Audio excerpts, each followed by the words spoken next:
Assalamualaikum warahmatullahi wabarakatuh. Selamat datang di Mas Pejikul. Gimana kabar teman-teman semuanya? Semoga dalam keadaan sehat walafiat ya. Oke teman-teman Pejikul, konten kali ini kita akan membahas tentang ranking FIFA Timnas Indonesia yang makin meroket ya.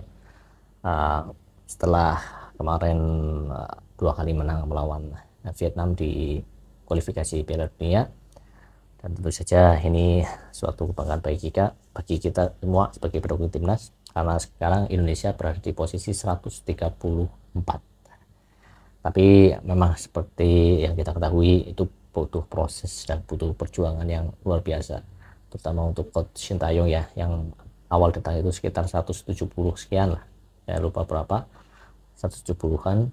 Kemudian dalam jangka waktu 4 tahun masa kerjanya, tapi dipotong COVID 1,5 tahun, jadi efektifnya itu dia kerja sekitar 2 tahunan, 2,5 tahun lah ya, 2,5 tahun dia membentuk tim, memangkas generasi, perlahan-perlahan naik-naik dan mengalahkan beberapa tim yang berada di atasnya seperti Curacao juga ya, itu menambah poin yang lumayan.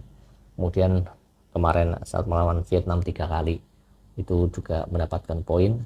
Jadi ini signifikan sekali untuk timnas Indonesia yang sedang giat-giatnya untuk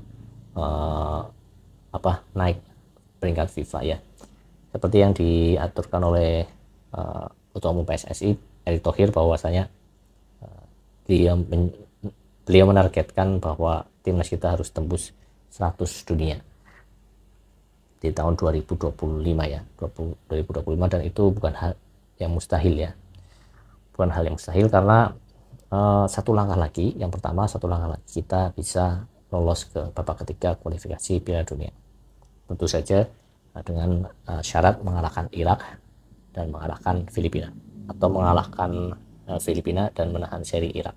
Itu kita akan mendapat tambahan poin yang cukup signifikan saat mengalahkan Irak, karena rankingnya jauh di atas kita ya, dan itu tentu saja akan meningkatkan peringkat kita, mungkin sekitar 3 atau 4 peringkat lagi, dan itu baik untuk kita. Dan nanti di babak ketiga kualifikasi Piala Dunia itu tim-tim lawan kita itu yang pasti sudah di atas, peringkatnya di atas kita semua, karena pot Indonesia itu di pot 6, pot yang paling bawah.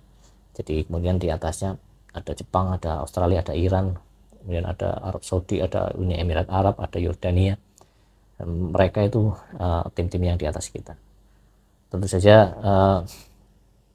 kita harus fight ya, harus fight, tidak boleh takut, mental sudah luar biasa, apalagi kalau misal nanti ditambah lagi beberapa pemain keturunan yang mungkin sekarang belum menentukan sikapnya, tapi setelah Indonesia lolos bisa memilih timnas Indonesia untuk mencoba untuk peruntungan ya, setidaknya lolos ke babak keempat, dan nanti di babak keempat kita lebih fight lagi, mungkin ditambah lagi, jadi bisa untuk lolos ke Piala Dunia 2026. Bukan mimpi, tapi bisa diwujudkan jika banyak faktor ya, salah satunya itu dengan masuknya beberapa pemain keturunan, karena ya harus kita akui secara level memang pemain-pemain yang bermain di liga domestik masih di bawah level pemain-pemain yang berada di luar negeri ya, pemain-pemain keturunan ini.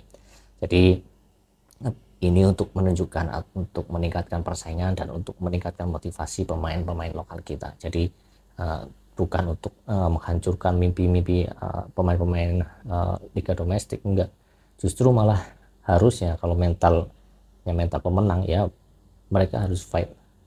Seperti yang kita lihat starting line up-nya melawan Vietnam kemarin juga banyak kan masih dari pemain-pemain liga domestik. Itan Sulaiman, ada Eki Maulana Fikri, Rizky Ridho, Hernando Ari, dan Yakob Sayuri, Asnawi Mangku Alam, Pratama Arhan. Kemudian ada di depan Hoki Caraka ada Yakob Sayuri, di tengah ada Marcelino.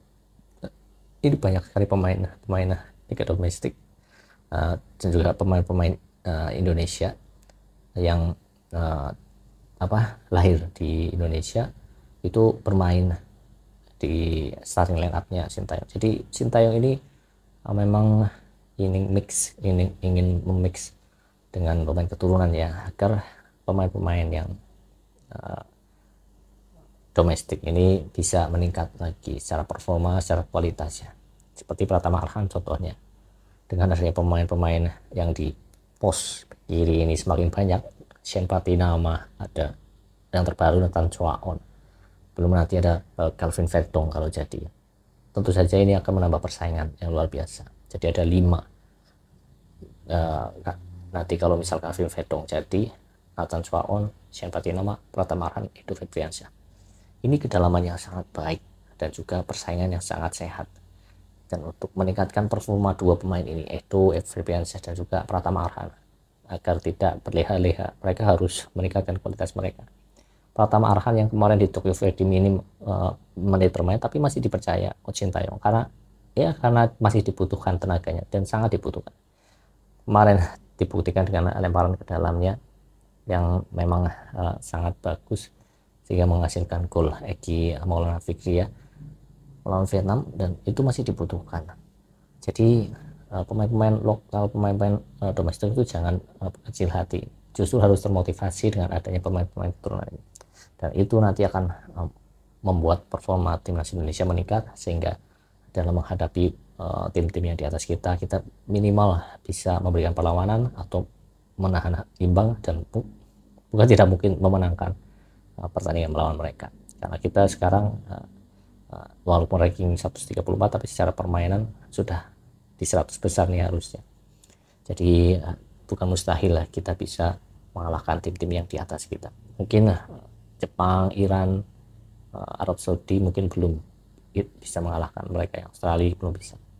Tapi tim-tim yang di bawahnya itu mungkin kita bisa memberikan perlawanan dan mengalahkan mereka. Dan secara peringkat nanti kita bisa terus meroket sampai akhirnya di 100 besar, dan mungkin 10 atau 15 tahun lagi kita bisa di 50 besar.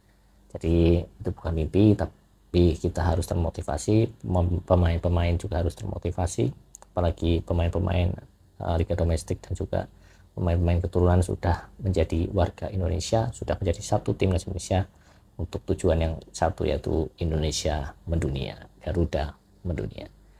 Itu saja ya, semoga bermanfaat dan semoga menghibur dan semoga informatif, serta jangan ada caci maki, jangan ada hujatan, dan dukung terus channel ini dengan like, subscribe, dan share, serta komen di kolom komentar. Sekian, assalamualaikum warahmatullahi wabarakatuh, salam bola.